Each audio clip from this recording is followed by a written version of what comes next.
1935, el pueblo de Maracay rendía su último tributo al patriarca de las delicias. En su vanidad senil, consumida por los dolores prostáticos, su rostro parecía más pálido y sus gestos más piadosos al recibir el homenaje de ese pueblo que era creación suya, que tenía toda la frescura de la juventud. Ante él desfilan pobres fanfarrias escolares de colegios que rinden cuentas de su tarea educativa.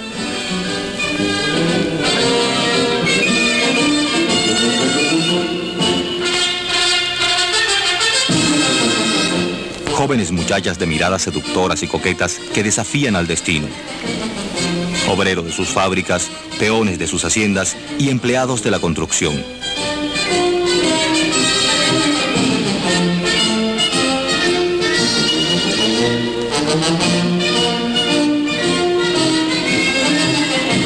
Manifestaciones de coleadores y criadores de ganado, gente del campo que con su vigor desafían al tiempo.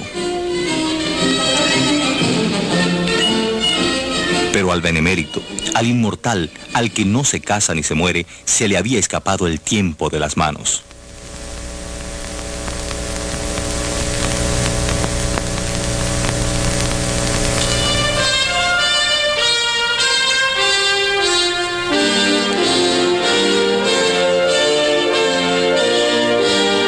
El general Gómez murió el 17 de diciembre de 1935 en un sitio conocido pues en Maracay con el nombre de Las Delicias, que queda muy cerca del jardín zoológico.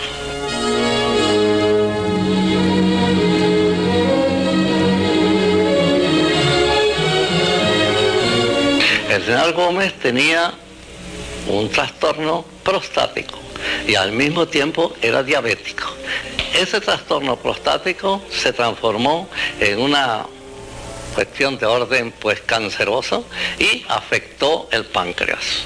En el caso de él no hay duda que era un diabético y un diabético que no cedía al tratamiento, aun el más enérgico, y todavía basado en que con el general Gómez no se podía decir nada de lo que tenía ni lo que había pasado alrededor de él. Nadie quería decir que tenía cáncer, pero indudablemente que todo hace pensar que era un cáncer de la próstata con generalización en el páncreas.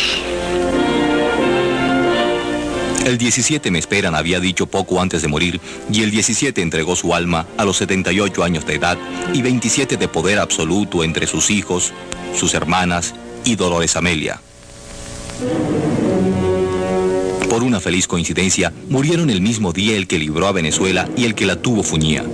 Así comenzó a cantar el pueblo.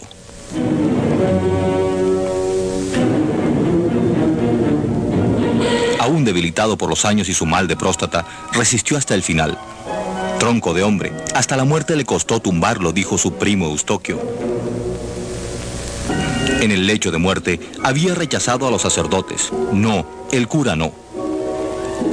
Ahora sale de la iglesia de Maracay entre el tañir de las campanas y el himno que pide descanso para su alma. Sobre la urna, las insignias de la patria y el mando militar, y abriendo el paso el caballo favorito del general como símbolo de mando y de unión con la naturaleza.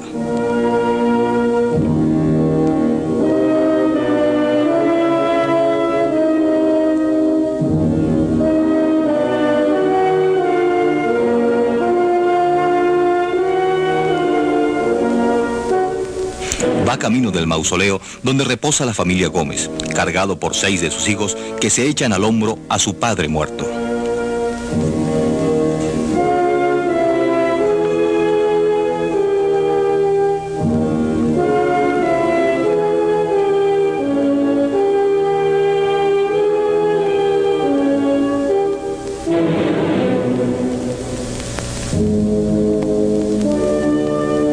Todas las jerarquías del ejército, desde el general hasta el palafrenero, están allí junto al inmortal, hasta que llegan a ese extraño monumento morisco.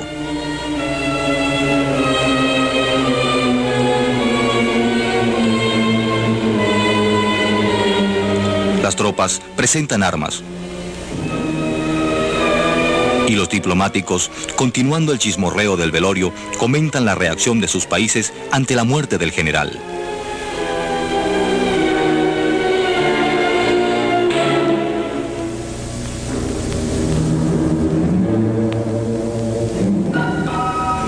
Mientras pasan los aviones, quedan enterrados bajo la losa entre flores, banderas y cintas 27 años de historia venezolana. Cuando murió el general Gómez, me sentí triste, no solamente triste, sino de duelo. Para mí, la patria en que yo nací, y eso murió con Juan Vicente Gómez. Para mí él no vivió, él existió. Funesto, porque durante su régimen todo lo que era libertad quedó privado. Le tengo un gran concepto a General Gómez y lo venero, porque fue un gran hombre. Para mí fue un gran hombre y para muchos. Todavía los militares no se habían quitado sus uniformes de gala cuando el pueblo se echa a la calle gritando: ¡El Bagre ha muerto! ¡Viva la libertad! En Caracas, las ráfagas de ametralladora del gobernador Velasco no pueden sofocar los gritos de los manifestantes que se concentran en la Plaza Bolívar levantando pancartas que piden la muerte de los gomecistas.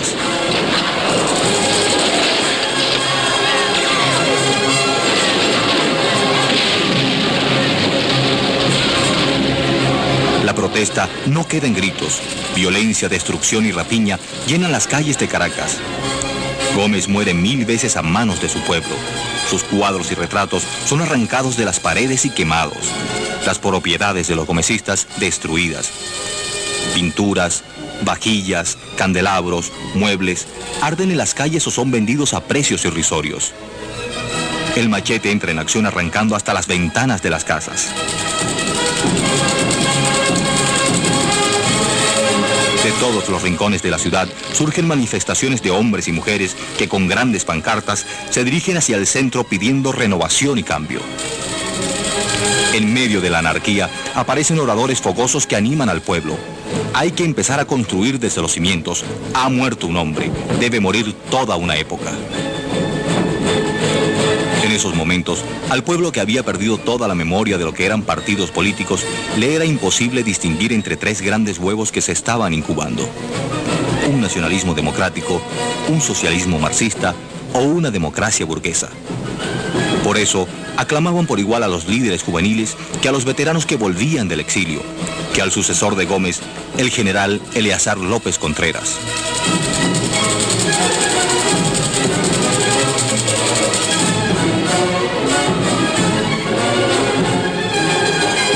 Mientras los familiares y amigos del benemérito huyen del país apresuradamente y sus bienes son confiscados, el pueblo se concentra en calles y plazas voceando su hambre de años, su sed de justicia e igualdad, la urgencia de educación, asistencia sanitaria, libertad y democracia.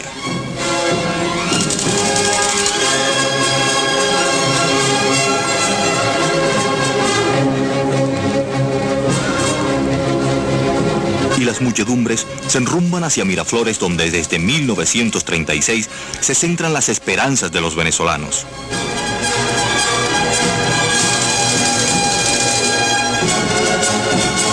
Sobre la tumba del dictador, la democracia dejaba caer los muros de la rotunda, pero ¿caían los muros de la dependencia social, política y económica levantados en la época de Gómez? Eran demolidos los signos de dolor y tortura, pero permanecían los factores de oligarquía, ejército y favoritismo consolidados al comienzo de la cultura del petróleo.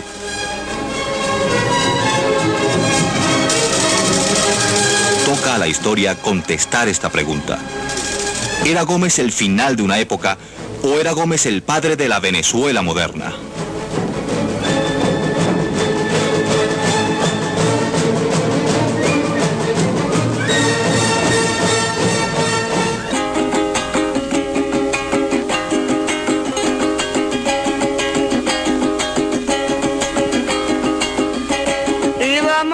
Y sabido que ya salimos del yugo, donde no tenía el verdugo Juan Vicente el que murió.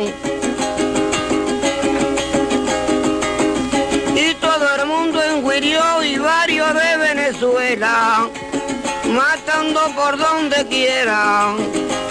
Gente por cantidad, que viva la libertad y arriba López Contreras.